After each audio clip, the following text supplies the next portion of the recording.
Hi friends, Shilpa veg recipes ಚಾನಲ್ಗೆ ಸ್ವಾಗತ. ಇವತ್ತು ನಾನು ಹಬ್ಬ ಹರಿದಿನಗಳಲ್ಲಿ ಮಾಡುವಂತಹ ಹೋಳಿಗೆ ರೆಸಿಪಿನ ಹೇಗೆ ಮಾಡೋದು ಅಂತ ಹೇಳಿ ತೋರಿಸ್ತಾ ಇದ್ದೀನಿ.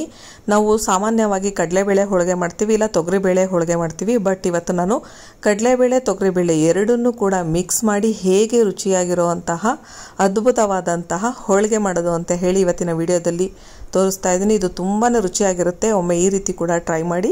ಫಸ್ಟ್ ಕಣ್ಕ ಮಾಡೋದಕ್ಕೆ ನಾನು 2 ಕಪ್ನಷ್ಟು ಮೈದಾ ತಗೊಳ್ತಾ ಇದ್ದೀನಿ. ನಾನು ಅಳತೆ ಪ್ರಕಾರ ತಗೊಳ್ತಾ ಇದ್ದೀನಿ. ಬೇಳೆಯನ್ನು ಕೂಡ ನಾನು 2 ಕಪ್ ತಗೊಂಡಿದ್ದೀನಿ, ಹಾಗಾಗಿ ಮೈದಾ ಕೂಡ 2 ಕಪ್ನಷ್ಟು ತಗೊಂಡಿದ್ದೀನಿ. ಇನ್ನು ಚಿರೋಟಿ ರವೆ 1 ಕಪ್ಪಿಗೆ 2 ಸ್ಪೂನ್ನ ಅಳತೆಯಲ್ಲಿ ನಾನು 4 ಸ್ಪೂನ್ನಷ್ಟು ಚಿರೋಟಿ ರವೆ ಹಾಕ್ತಾ ಇದ್ದೀನಿ. ಒಂದೇ ಒಂದು ಚಿಟಿಕೆಯಷ್ಟು ಉಪ್ಪನ್ನು ಹಾಕ್ಕೊಳ್ತಾ ಇದ್ದೀನಿ. ಫಸ್ಟು ಇದಿಷ್ಟನ್ನು ಮಿಕ್ಸ್ ಮಾಡ್ಕೊಳ್ಬೇಕು. ನಂತರ ನಾವು ನೀರನ್ನ ಚಿಮ್ಸ್ಕೊಳ್ತಾ ಕಣಕನ ಕಲಿಸ್ಕೊಳ್ಬೇಕಾಗತ್ತೆ. ನಾವು ಇಲ್ಲಿ ಚಿರೋಟಿ ರವೆ ಹಾಕೋದ್ರಿಂದ ನಾವು ಹೋಳಿಗೆ ಏನು ಮಾಡ್ತೀವಲ್ಲ ಅದು ಸಾಫ್ಟಾಗಿ ಚೆನ್ನಾಗಿ ಬರುತ್ತೆ. ಸೊ ಹಾಗಾಗಿ ಚಿರೋಟಿ ರವೆ ಹಾಕೋದು ಮಾತ್ರ ಮಿಸ್ ಮಾಡ್ಕೊಳ್ಬೇಡಿ. ಈಗ ನೀರನ್ನ ಚಿಮ್ಸ್ಕೊಳ್ತಾ ಕಲಿಸ್ಕೊಳ್ತಾ ಹೋಗಬೇಕು. ಒಂದೇ ಸಲ ನೀರು ಹಾಕಿ ಕಲಿಸ್ಬಾರ್ದು. ಮತ್ತು ಚಪಾತಿ ಹಿಟ್ಟಿಗಿಂತ ಸ್ವಲ್ಪ ಸಾಫ್ಟಾಗಿ ಕಲಿಸ್ಕೊಳ್ಬೇಕಾಗತ್ತೆ.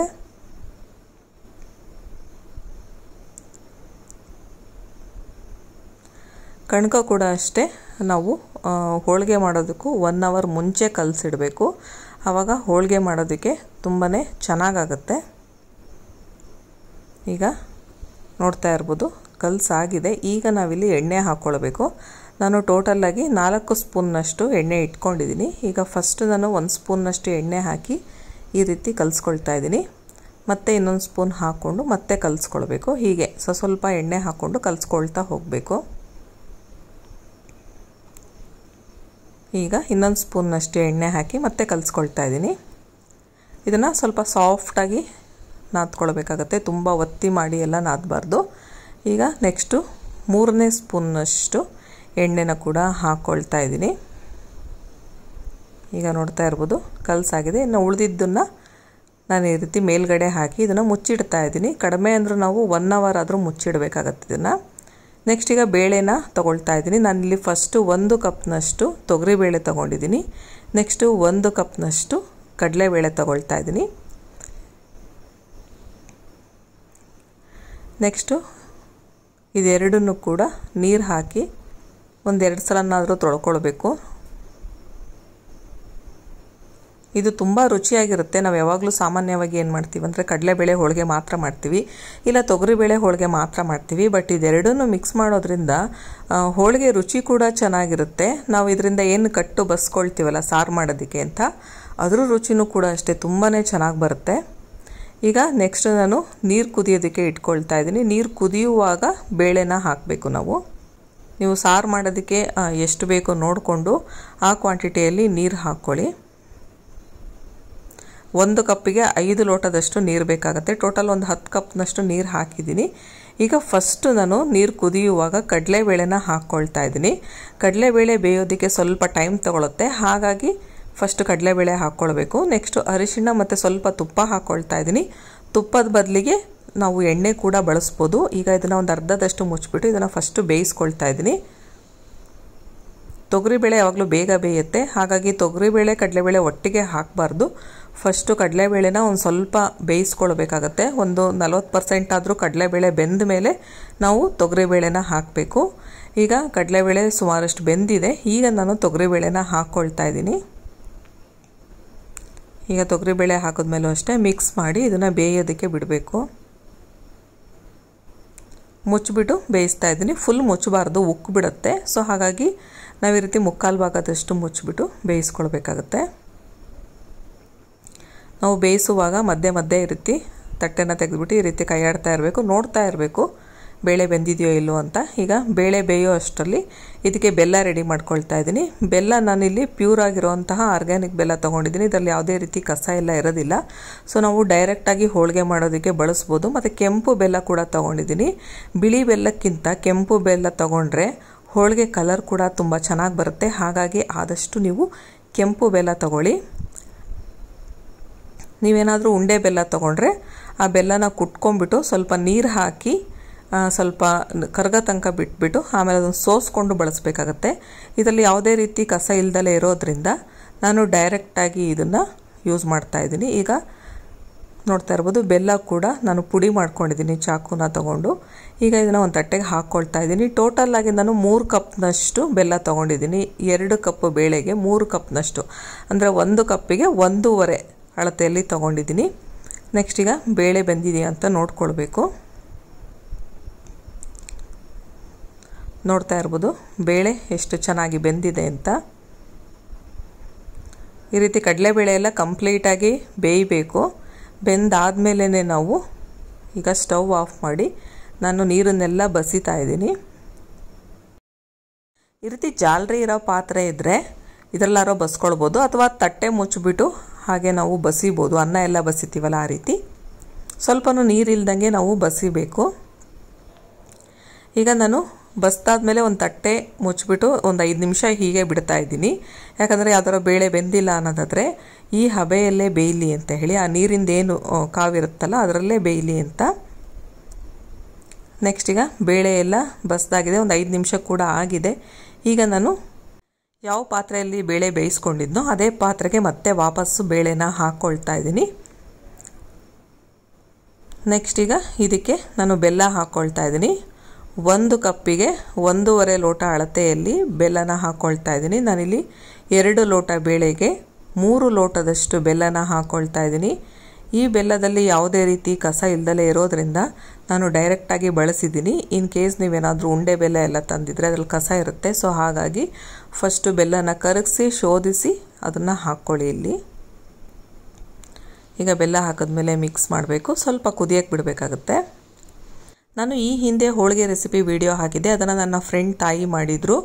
ಅವರು ತುಂಬಾ ಅನುಭವ ಇದ್ದಂಥವ್ರು. ಅವರು ಬೇಳೆ ಮತ್ತು ಬೆಲ್ಲನ ಹಾಗೆ ಅವರು ಅದನ್ನು ಬೇಯಿಸದೆ ಈ ರೀತಿ ಮಿಕ್ಸಿಯಲ್ಲಿ ಹಾಕಿ ಡೈರೆಕ್ಟಾಗಿ ರುಬ್ಬಿಟ್ಟು ಆಮೇಲೆ ಅದನ್ನು ಹೂರಣನ ಬೇಯಿಸ್ಕೊಂಡಿದ್ರು. ಈಗ ನೆಕ್ಸ್ಟ್ ನಾನು ಇದಕ್ಕೆ ಒಂದು 4 ಏಲಕ್ಕಿನ ಹಾಕ್ಕೊಂಡಿದ್ದೀನಿ. ಪುಡಿನಾದರೂ ಹಾಕ್ಕೊಳ್ಬೋದು. ನಾನಿಲ್ಲಿ ಹೇಗಿದ್ರು ಮತ್ತೆ ಹೂರಣ ರುಬ್ತೀನಲ್ವ, ಸೊ ಹಾಗಾಗಿ ಹಾಗೆ ಡೈರೆಕ್ಟ್ ಹಾಕಿದ್ದೀನಿ. ಮತ್ತು ಒಣಶುಂಠಿ ಪುಡಿ ಒಂದು ಅರ್ಧ ಸ್ಪೂನಷ್ಟು ಹಾಕಿದ್ದೀನಿ.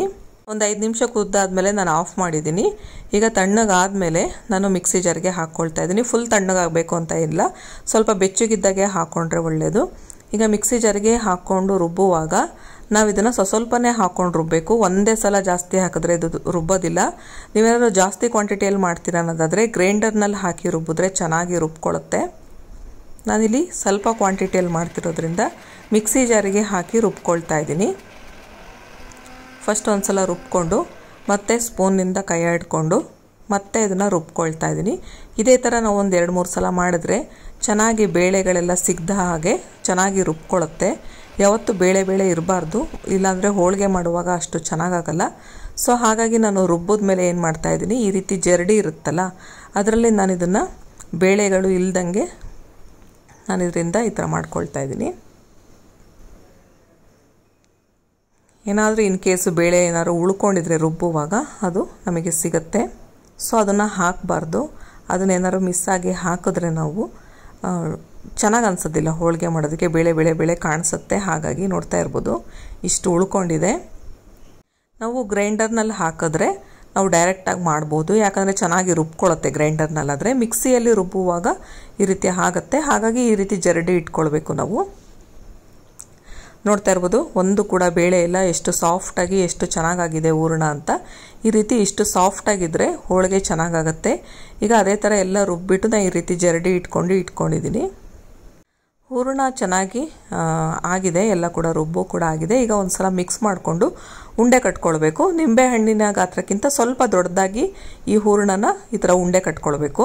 ಇದೇ ರೀತಿ ನಾನು ಕಟ್ಬಿಟ್ಟು ಇಟ್ಕೊಳ್ತಾ ಇದ್ದೀನಿ. ನನಗೆ ಇವತ್ತು ಒಂದು 13 ಹೋಳಿಗೆ ಆಗುತ್ತೆ ಈ ಅಳತೆಯಲ್ಲಿ ಮಾಡಿದ್ದು. ನೆಕ್ಸ್ಟು ಕಣಕನ ನಾನು ನೆನೆಯಕ್ಕೆ ಇಟ್ಟಿದ್ದೆ. ಈಗ ಚೆನ್ನಾಗಿ ನೆಂದಿದೆ ಕೂಡ. 1 ಅವರ್ಗಿಂತ ಜಾಸ್ತಿ ಆಗಿದೆ. ನಾವು 2 ಅವರ್ಸ್ ಎಲ್ಲ ನೆನೆಸಿದ್ರೆ ಅಂತೂ ಇನ್ನೂ ಚೆನ್ನಾಗಾಗುತ್ತೆ. 1 ಅವರ್ಗಿಂತ ಸ್ವಲ್ಪ ಜಾಸ್ತಿ ಟೈಮ್ ಆಗಿದೆ ಅಷ್ಟೇ. ಈಗ ಇದನ್ನು ಒಂದು ಸಲ ಈ ರೀತಿ ನಾವು ಸಾಫ್ಟಾಗಿ ಇದನ್ನು ಈ ಥರ ನಾದ್ಕೊಳ್ಬೇಕು. ನಾದ್ಕೊಂಡಾದ್ಮೇಲೆ ಇದನ್ನು ಕೂಡ ಅಷ್ಟೇ ಉಂಡೆ ಮಾಡ್ಕೊಳ್ಬೇಕು. ನಾವು ಹೂರಣದ್ದು ಏನು ಉಂಡೆ ಮಾಡ್ಕೊಂಡಿದ್ವಿ ಅದ್ರ ಅರ್ಧದಷ್ಟು ಅಥವಾ 3/4 ಭಾಗದಷ್ಟು ನಾವು ಉಂಡೆ ಮಾಡ್ಕೊಳ್ಬೇಕಾಗತ್ತೆ. ಇದು ಕೂಡ ಅಷ್ಟೇ ನೋಡಿ ಅಳತೆ ಎಷ್ಟು ಕರೆಕ್ಟಾಗಿದೆ ಅಂತ. ಇದು ಕೂಡ ಕಣಕನು 13 ಆಗಿದೆ, ಹೂರಣ ಕೂಡ 14 ಆಗಿತ್ತು. ಒಂದು ನಾನು ಸಾರು ಮಾಡೋದಕ್ಕೆ ಅಂತ ಹೇಳಿ ಉಂಡೆನ ಎತ್ತಿಟ್ಟಿದ್ದೀನಿ. ಈಗ ನೆಕ್ಸ್ಟ್ ನಾನು ಬಾಳೆ ಎಲೆನ ತೊಗೊಂಡಿದ್ದೀನಿ. ಬಾಳೆ ಎಲೆ ಬ್ಯಾಕ್ ಸೈಡ್ ಏನಿದೆ ಇದನ್ನು ನಾವು ಸುಟ್ಕೊಳ್ಬೇಕು. ಬಾಳೆ ಎಲೆ ಯೂಸ್ ಮಾಡಿ ಹೋಳಿಗೆ ಮಾಡ್ಬೋದು, ಅಥವಾ ಹೋಳಿಗೆ ಕವರ್ ಅಂತಲೇ ಸಿಗುತ್ತೆ, ಅದರಿಂದ ಕೂಡ ಹೋಳಿಗೆ ಮಾಡ್ಕೊಳ್ಬೋದು. ನಾನಿವತ್ತು ವಿಡಿಯೋದಲ್ಲಿ 2 ಥರ ಮಾಡೋದು ಮೆಥಡ್ನ ತೋರಿಸ್ತಾ ಇದ್ದೀನಿ. ಫಸ್ಟು ಬಾಳೆ ಎಲೆನ ತೊಗೊಂಡು ಕಟ್ ಮಾಡಿ ತೊಳೆದು ಒರೆಸಿ ಈ ರೀತಿ ಬಾಳೆ ಎಲೆನ ನಾನು ಬ್ಯಾಕ್ ಸೈಡ್ ಮಾತ್ರ ಸುಟ್ಕೊಂಡಿದ್ದೀನಿ. ಈಗ ಇದಕ್ಕೆ ಎಣ್ಣೆ ಸವರ್ತಾ ಇದ್ದೀನಿ. ಈಗ ಫಸ್ಟು ಕಣಕದ ಉಂಡೆ ಏನಿದೆ ಅದನ್ನು ತೊಗೊಂಡಿದ್ದೀನಿ. ಈಗ ಇದನ್ನು ಕೈಯಲ್ಲಿ ಈ ರೀತಿ ತಟ್ಕೊಳ್ಬೇಕು. ನೆಕ್ಸ್ಟು ಹೂರಣದ ಉಂಡೆ ಏನಿರುತ್ತೆ ಅದನ್ನು ಮಧ್ಯದಲ್ಲಿ ಇಟ್ಟುಬಿಟ್ಟು ಇದನ್ನು ಈ ರೀತಿ ತುಂಬಿಕೊಳ್ಬೇಕು. ಕಂಪ್ಲೀಟಾಗಿ ಕವರ್ ಮಾಡ್ಕೊಳ್ಬೇಕಾಗತ್ತೆ. ನೋಡಿ, ಈ ರೀತಿ ಕವರ್ ಮಾಡಿಕೊಂಡು ಈಗ ಮತ್ತೆ ಈ ರೀತಿ ಪ್ರೆಸ್ ಮಾಡಿ ಫಸ್ಟು ಇಲ್ಲಿ ಸ್ವಲ್ಪ ಎಣ್ಣೆ ಹಾಕ್ಕೊಳ್ತಾ ಇದ್ದೀನಿ. ನೆಕ್ಸ್ಟ್ ನಾನು ಪ್ಲಾಸ್ಟಿಕ್ ಶೀಟ್ ತೊಗೊಂಡಿದ್ದೀನಿ, ಅದಕ್ಕೆ ಕೂಡ ಅಷ್ಟೇ ಸ್ವಲ್ಪ ಎಣ್ಣೆ ಹಾಕ್ಕೊಳ್ತಾ ಇದ್ದೀನಿ. ನಾನು ಲಟ್ಟಸ್ ಮಾಡ್ತಾ ಇಲ್ಲ, ಹೀಗೆ ಸರ್ಸಿ ಮಾಡೋದು ಅಂತಾರಲ್ಲ ಆ ರೀತಿ ಈಸಿ ಮೆಥಡಲ್ಲಿ ಮಾಡ್ತಾಯಿದ್ದೀನಿ. ಫಸ್ಟು ಸ್ವಲ್ಪ ತಟ್ಕೊಳ್ಬೇಕು, ನಂತರ ಈ ರೀತಿ ಸರಿಸ್ಕೊಳ್ತಾ ಹೋಗಬೇಕು. ಆವಾಗ ಹೂರಣ ಮತ್ತು ಕಣಕ ಎರಡು ಕೂಡ ಈಕ್ವಲ್ ಆಗಿ ಸ್ಪ್ರೆಡ್ ಆಗುತ್ತೆ. ಇಲ್ಲ ಅಂದರೆ ಏನಾಗುತ್ತಂದರೆ ಹೂರಣ ಒಂದು ಕಡೆ ಕಣಕ ಒಂದು ಸೈಡ್ ಆಗಿ ಅದು ಅಷ್ಟು ಚೆನ್ನಾಗಿ ಅನ್ಸೋದಿಲ್ಲ, ತಿನ್ನೋದಕ್ಕೂ ಕೂಡ ಚೆನ್ನಾಗಿ ಅನ್ಸೋದಿಲ್ಲ, ನೋಡೋದಕ್ಕೂ ಕೂಡ ಚೆನ್ನಾಗಿ ಅನ್ಸೋದಿಲ್ಲ. ಈ ರೀತಿ ಮಾಡ್ಕೊಳೋದ್ರಿಂದ ಕರೆಕ್ಟಾಗಿ ಈಕ್ವಲ್ ಆಗಿ ಸ್ಪ್ರೆಡ್ ಆಗುತ್ತೆ. ನೋಡ್ತಾ ಇರ್ಬೋದು, ಎಷ್ಟು ತೆಳುವಾಗಾದರೂ ಮಾಡ್ಬೋದು. ಹೋಳಿಗೆನ ತೆಳುವಾಗಿ ಮತ್ತು ದೊಡ್ಡದಾಗಿ ಮಾಡೋದಕ್ಕೆ ಇದು ತುಂಬಾ ಸಿಂಪಲ್ ಮೆಥಡ್ ಅಂತಲೇ ಹೇಳ್ಬೋದು. ಮಾಡೋದು ಕೂಡ ಅಷ್ಟೇ ತುಂಬ ಸುಲಭ ಆಗುತ್ತೆ, ಯಾರು ಕೂಡ ಮಾಡಬಹುದು. ಈಗ ಸ್ಪ್ರೆಡ್ ಮಾಡಾಗಿದೆ. ಈಗ ಹಂಚನ್ನ ನಾನು ಕಾಯಕ್ಕೆ ಇಟ್ಕೊಂಡಿದ್ದೀನಿ. ನಾನಿಲ್ಲಿ ದೋಸೆ ಹಂಚನ್ನ ತೊಗೊಂಡಿದ್ದೀನಿ. ಇದಕ್ಕೆ ಫಸ್ಟ್ ಟೈಮ್ ಹೋಳಿಗೆ ಮಾಡುವಾಗ ಸ್ವಲ್ಪ ಎಣ್ಣೆ ಹಾಕಿ ಸವರ್ತಾ ಇದ್ದೀನಿ. ಪ್ರತಿ ಸಲವೂ ಹೋಳಿಗೆ ಮಾಡುವಾಗ ಎಣ್ಣೆ ಹಾಕಬೇಕು ಅಂತಿಲ್ಲ, ಫಸ್ಟ್ ಹೋಳಿಗೆ ಮಾಡುವಾಗ ಮಾತ್ರ ನಾವು ಇಲ್ಲಿ ಸ್ವಲ್ಪ ಎಣ್ಣೆ ಸವರಬೇಕು. ಹಂಚು ಕಾದಿರಬೇಕು ನಾವು ಈ ಥರ ಶೀಟ್ ಹಾಕೋದಕ್ಕೂ ಮುಂಚೆ. ಈಗ ನೆಕ್ಸ್ಟ್ ನೋಡ್ತಾ ಇರ್ಬೋದು, ನಾನು ಬಾಳೆ ಎಲೆನ ಹಾಕಿಬಿಟ್ಟು ನಿಧಾನವಾಗಿ ತೆಗೆದಿದ್ದೀನಿ. ಒಂದು ಸೈಡು ಸ್ವಲ್ಪ ಗುಳ್ಳೆಗಳು ಬರೋಕ್ಕೆ ಸ್ಟಾರ್ಟ್ ಆದ ತಕ್ಷಣ ನಾವು ತಿರುಗಿಸಿ ಹಾಕಬೇಕಾಗತ್ತೆ. ನೋಡ್ತಾ ಇರ್ಬೋದು ಎಷ್ಟು ಚೆನ್ನಾಗಿ ಕಲರ್ಫುಲ್ಲಾಗಿ ಎಷ್ಟು ಪರ್ಫೆಕ್ಟಾಗಿರೋವಂತಹ ಹೋಳಿಗೆ ರೆಡಿಯಾಗಿದೆ ಅಂತ. ನೀವು ಬೇಕು ಅಂದರೆ ಇಲ್ಲೂ ಸ್ವಲ್ಪ ತುಪ್ಪ ಕೂಡ ಹಾಕ್ಕೊಳ್ಬೋದು. ನಾನಿದನ್ನು ಚಿಬ್ಲ ಅಂತ ಹೇಳಿ ಸಿಗುತ್ತೆ, ಅದರಲ್ಲಿ ಹಾಕಿಟ್ಕೊಂಡಿದ್ದೀನಿ. ನಾವು ತಟ್ಟೆಯಲ್ಲೆಲ್ಲ ಹಾಕಿಟ್ಕೊಳ್ಬಾರ್ದು, ನೀರು ಹೊಡಿಯುತ್ತೆ. ಈ ಥರ ಚಿಬ್ಲದಲ್ಲಾದರೆ ನೀರು ಹೊಡೆಯೋದಿಲ್ಲ, ಹಾಗಾಗಿ ನಾವು ಈ ರೀತಿ ಚಿಬ್ಲನ ಯೂಸ್ ಮಾಡಬೇಕು. ಇಲ್ಲ ಅಂದರೆ ಚಿಬ್ಲ ಇಲ್ಲ ಅನ್ನೋರು ಈ ಸಾಣಿಸೋದೆಲ್ಲ ಇರುತ್ತಲ್ಲ, ಅಕ್ಕಿ ಹಿಟ್ಟು ಸಾಣಿಸೋದು, ಅದ್ರ ಮೇಲೆ ಕೂಡ ಹಾಕಿ ಇಟ್ಕೊಳ್ಬೋದು. ಈಗ ನಾನು ಇನ್ನೊಂದು ಹೋಳಿಗೆ ಕೂಡ ಅದೇ ಥರ ಮಾಡಿ ಹಾಕಿದ್ದೀನಿ. ನೋಡ್ತಾ ಇರ್ಬೋದು ಎಷ್ಟು ಚೆನ್ನಾಗಿ ಉಬ್ಬಿ ಕೂಡ ಬರ್ತಾ ಇದೆ, ಎಷ್ಟು ಕಲರ್ಫುಲ್ ಆಗಿದೆ ಅಂತ ಹೇಳಿ. ಈಗ ನೆಕ್ಸ್ಟು ನಾನು ಹೋಳಿಗೆ ಕವರ್ ಅಂತ ಹೇಳಿ ಸಿಗುತ್ತೆ, ಅದರಲ್ಲಿ ಮಾಡ್ತಾಯಿದ್ದೀನಿ. ಇದು ಕೂಡ ಅಷ್ಟೇ ಫಸ್ಟು ಸ್ವಲ್ಪ ಎಣ್ಣೆ ಹಾಕಿ ಸ್ಪ್ರೆಡ್ ಮಾಡ್ಕೊಳ್ಬೇಕು. ನೆಕ್ಸ್ಟು ಕಣಕನ ತೊಗೊಂಡಿದ್ದೀನಿ. ಈ ರೀತಿ ಪ್ರೆಸ್ ಮಾಡ್ಕೊಳ್ತಾ ಅಗಲ ಮಾಡ್ಕೊಳ್ಬೇಕು. ಪೂರಿಗಿಂತ ಸ್ವಲ್ಪ ಚಿಕ್ಕ ಸೈಜಲ್ಲಿ ಮಾಡ್ಕೊಳ್ಬೇಕು. ನೆಕ್ಸ್ಟು ಮಧ್ಯದಲ್ಲಿ ಹೂರಣನ ಇಟ್ಬಿಟ್ಟು ಇದನ್ನು ಫಿಲ್ ಮಾಡ್ಕೊಳ್ತಾ ಇದ್ದೀನಿ. ನೋಡ್ತಾ ಇರ್ಬೋದು ಈ ರೀತಿ ಮಾಡ್ಕೊಳ್ಬೇಕು. ಎಕ್ಸ್ಟ್ರಾ ಏನಾದರೂ ಕಣಕ ಆಯಿತು ಅಂದರೆ ತಕ್ಕೊಳ್ಬೋದು ನಾವು, ಬಟ್ ಇದು ಕರೆಕ್ಟ್ ಅಳತೆ ಆಗುತ್ತೆ. ಹೂರಣ ಎಷ್ಟಿರುತ್ತೋ ಅದ್ರ ಅರ್ಧದಷ್ಟು ಕಣಕ ಇದ್ದರೆ ಕರೆಕ್ಟಾಗಿ ಬರುತ್ತೆ. ಈಗ ಹೋಳಿಗೆ ಶೀಟ್ ಮೇಲಿಟ್ಟು ಮತ್ತು ಸ್ವಲ್ಪ ಎಣ್ಣೆ ಹಾಕಿ ಈ ರೀತಿ ಪ್ರೆಸ್ ಮಾಡ್ಕೊಳ್ತಾ ಇದ್ದೀನಿ. ಈಗ ಇದ್ರ ಮೇಲ್ಗಡೆ ಮತ್ತೆ ನಾನು ಪ್ಲಾಸ್ಟಿಕ್ ಶೀಟ್ನ ಇಟ್ಕೊಂಡಿದ್ದೀನಿ. ಪ್ಲಾಸ್ಟಿಕ್ ಶೀಟಿಗೂ ಅಷ್ಟೇ ನಾವು ಎಣ್ಣೆ ಸವರ್ಕೊಂಡಿರಬೇಕು. ಈಗ ಇದನ್ನು ಸ್ಪ್ರೆಡ್ ಮಾಡ್ತಾ ಹೋಗಬೇಕು. ನೋಡ್ತಾ ಇರ್ಬೋದು ಒಂದು ಸೈಡಿಂದ ನಾನು ಸ್ಪ್ರೆಡ್ ಮಾಡ್ಕೊಳ್ತಾ ಹೋಗ್ತಾ ಇದ್ದೀನಿ. ಈ ಹೋಳಿಗೆ ಶೀಟೆಲ್ಲ ಫುಡ್ ಗ್ರೇಡ್ ಆಗಿರುತ್ತೆ, ಹಾಗಾಗಿ ನಾವು ಬಳಸೋದ್ರಿಂದ ಏನು ಪ್ರಾಬ್ಲಮ್ ಆಗೋದಿಲ್ಲ ಹೆಲ್ತಿಗೆ. ಬಟ್ ಬಾಳೆ ಎಲೆ ಸಿಕ್ಕಿದ್ರೆ ಮಾತ್ರ ಬಾಳೆ ಎಲೆನೇ ಬಳಸಿ, ಯಾಕಂದರೆ ಅದ್ರ ಫ್ಲೇವರ್ ಕೂಡ ಬಿಟ್ಕೊಳ್ಳುತ್ತೆ, ಹೋಳಿಗೆ ರುಚಿ ಇನ್ನೂ ಜಾಸ್ತಿ ಆಗುತ್ತೆ. ಹಾಗಾಗಿ ಈಗ ಸ್ಪ್ರೆಡ್ ಮಾಡಾಗಿದೆ. ಈಗ ಹೋಳಿಗೆ ರೆಡಿಯಾಗಿದೆ. ಈಗ ಹಂಚು ಕೂಡ ಕಾದಿದೆ. ಈಗ ಮತ್ತೆ ನಾನು ಎಣ್ಣೆ ಹಾಕ್ತಾ ಇಲ್ಲ, ಆಲ್ರೆಡಿ ಫಸ್ಟ್ ಟೈಮ್ ಹಾಕಿದ್ನಲ್ಲ, ಹಾಗಾಗಿ ಈಗ ಹೋಳಿಗೆ ಕವರ್ನ ತೆಗಿತಾ ಇದ್ದೀನಿ. ಈ ರೀತಿ ನಿಧಾನವಾಗಿ ತೆಗಿಬೇಕು. ಬೇಕು ಅನ್ನೋದಾದರೆ ಇಲ್ಲಿ ಸ್ವಲ್ಪ ಎಣ್ಣೆ ತುಪ್ಪ ಏನಾದರೂ ಹಾಕ್ಕೊಳ್ಬೋದು. ಸ್ವಲ್ಪ ಗುಳ್ಳೆಗಳೆಲ್ಲ ಬರೋಕ್ಕೆ ಸ್ಟಾರ್ಟ್ ಆದಮೇಲೆ ತಿರುಗಿಸಾಕಿ ಬೇಯಿಸಿದರೆ ಹೋಳಿಗೆ ರೆಡಿಯಾಗಿರುತ್ತೆ. ಇದನ್ನು ನಾವು ಸೀಕರಣೆ ಜೊತೆ ಸರ್ವ್ ಮಾಡ್ಬೋದು, ಅಥವಾ ತುಪ್ಪ ಜೊತೆ ಸರ್ವ್ ಮಾಡ್ಬೋದು, ಅಥವಾ ಕಾಯಿ ಹಾಲು ಜೊತೆ ಕೂಡ ಸರ್ವ್ ಮಾಡ್ಬೋದು. ಕೆಲವರು ಕಾಯಿನ ಹಾಕ್ತಾರೆ ಹೋಳಿಗೆಗೆ, ಬೇಕಂದರೆ ಕಾಯಿ ಕೂಡ ಹಾಕಿ ಮಾಡ್ಕೊಳ್ಬೋದು. ಬಟ್ ನಾನು ಇಲ್ಲಿ ಕಾಯಿನ ಬಳಸಿಲ್ಲ. ಹೋಳಿಗೆ ಕಂಪ್ಲೀಟಾಗಿ ತಣ್ಣಗಾದ್ಮೇಲೆ ಮುಕ್ಕಾಲು ಭಾಗದಷ್ಟು ಮಡಚಿ ಮತ್ತೆ ಇನ್ನೊಂದು ಸಲ ಮಡಚಿದ್ರೆ ಹೋಳಿಗೆನ ಬಾಕ್ಸಲ್ಲಿ ಹಾಕಿ 1-2 ದಿವಸ ಇಟ್ಕೊಳ್ಬೋದು. ನೋಡಿದ್ರಲ್ಲ ಎಷ್ಟು ರುಚಿಯಾಗಿ ಹೋಳಿಗೆ ಮಾಡ್ಬೋದು ಅಂತ. ನೀವು ಕೂಡ ಒಮ್ಮೆ ರೆಸಿಪಿನ ಮಿಸ್ ಮಾಡದೆ ಟ್ರೈ ಮಾಡಿ. ಈ ವಿಡಿಯೋ ಇಷ್ಟ ಆದರೆ ಲೈಕ್ ಮಾಡಿ, ಶೇರ್ ಮಾಡಿ ಹಾಗೂ ಸಬ್ಸ್ಕ್ರೈಬ್ ಮಾಡಿ. Thank you friends.